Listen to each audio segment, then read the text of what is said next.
Philly built different, and you all know it, and we are breaking fan base brains everywhere right now, but especially in Pittsburgh between the Philadelphia Flyers and the absolute, so far, destruction and embarrassment of the Pittsburgh Penguins, who thought the first round was going to be a walkover. We added insult to injury with Howie Roseman, as you can see from this tweet right here. OMG, Howie, I'm so sorry, Steelers fans. Yeah, pretty much. Of course, Terrence is trying to cope hard by saying you don't have a QB that can get the wide receivers the ball. Right, because 3 of the last 4 years, we've had 2 wide receivers with over 1,000 yards for the season, but we can't get them the ball with our QB. Classic Steelers, plenty of opportunities to trade up and get Lemon. Eagles traded up because they know he was going to Pitt. Cannot believe the best wide receiver in the country fell to number 20 overall. Yeah, here is the thing with that. We got to get into the whole. Curious what y'all think about a wide receiver. Here's my thought with what Howie Roseman did. Y'all remember a guy named Jalen Carter? Had an issue or two, dropped on the draft board. Howie Roseman said, man, this guy is too good to pass up with our culture in Philly. I think it is worth the risk. And I think that's what we're seeing with Mekhi Lemon. This is a guy who could have been top 10 easily. A lot of people thought he had attitude. I think he was 13 in the consensus draft in terms of picks. This is a top 10 guy.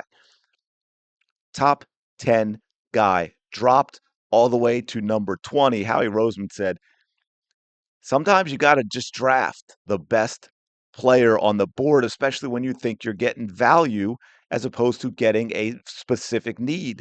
And Howie went and got him. I mean, look, we don't know. We could turn around and trade this guy. We could turn around and trade other people because we got this guy. But that to me is what Howie Roseman did. He said, hey, this guy's going to be here. This is a top 10 guy that we can get at number 20. We cannot pass this up.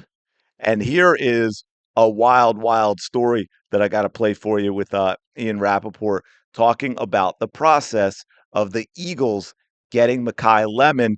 And yeah, and the Steelers. This is a draft story they will be telling for years.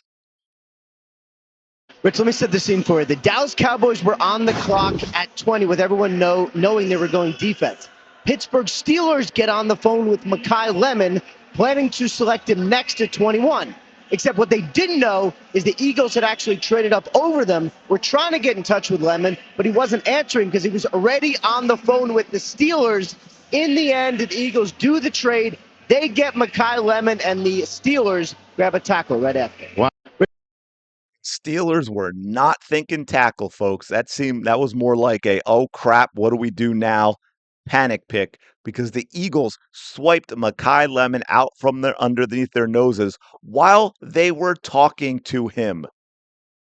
Yeah, and like I said, Kevin Adams, Pitt fan, right there with first ha, and with the 21st pick, the Pittsburgh Steelers select Mekhi Lemon.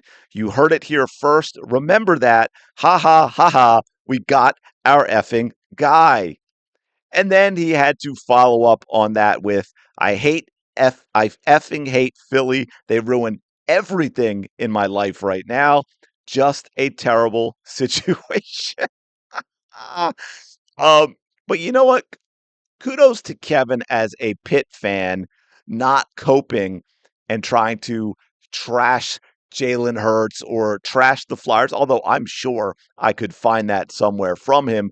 But he just flat out telling it like it is as a Pitt fan right now. He is getting wrecked by Philadelphia, getting wrecked by the Flyers, getting wrecked by the Eagles. Yeah, that's the one right there. But yeah, so this is absolutely wild. And listen to that.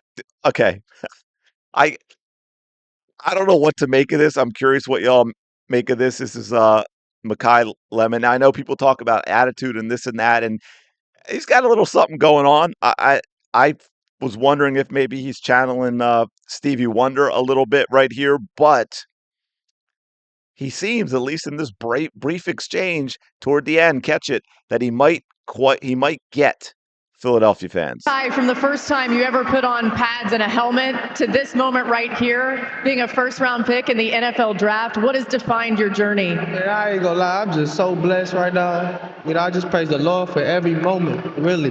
It's a dream come true. I can't even believe this right now. When you look out at those Philly fans and you think about the fan base that's about to embrace you with open arms, what will they love most about you? And they getting the door. This ready to work, for real. I ain't doing no plan. Thank you, Mekhi. Congratulations. Hi, from the first. They getting a dog. I'm ready to work.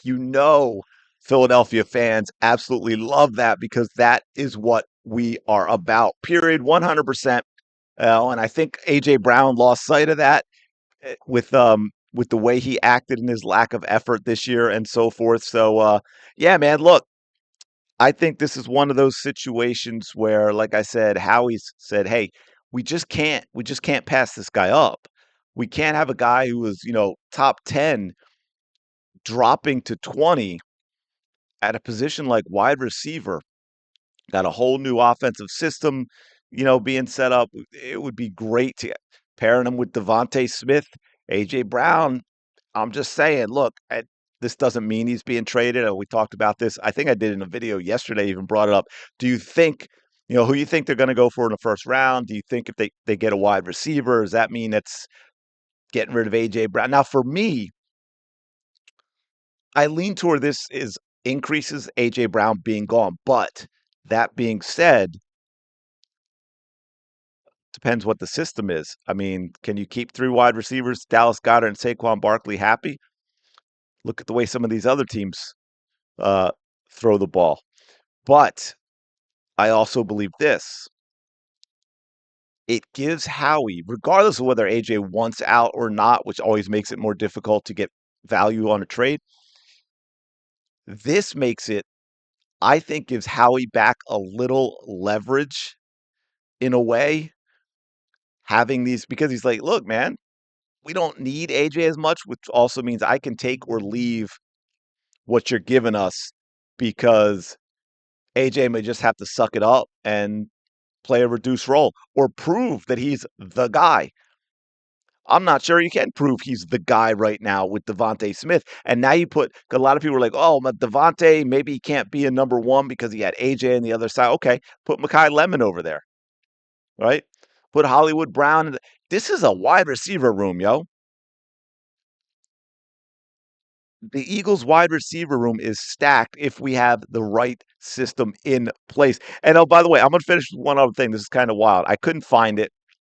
I wanted to keep it for this video, but I think it was a Steelers fan coping about how this was such a terrible pick for the Philadelphia Eagles because Mekhi Lemon runs something like 75% of his routes over the middle.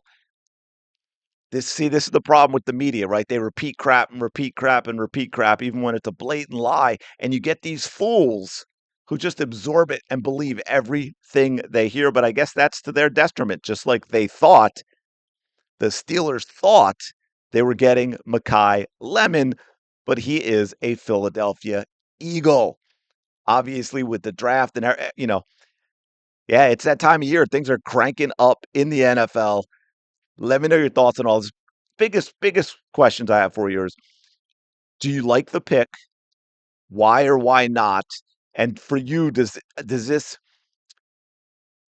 increase or decrease the odds of AJ Brown being traded? And does it change how you feel about AJ Brown getting traded if that were to happen? I know I just gave you a whole bunch of homework, but I know you can handle it because you're Philly, right? Let me know your thoughts in the comments. Smash the like button, subscribe. I really do appreciate it. We're about little under 250 subscribers from 2,000 of you.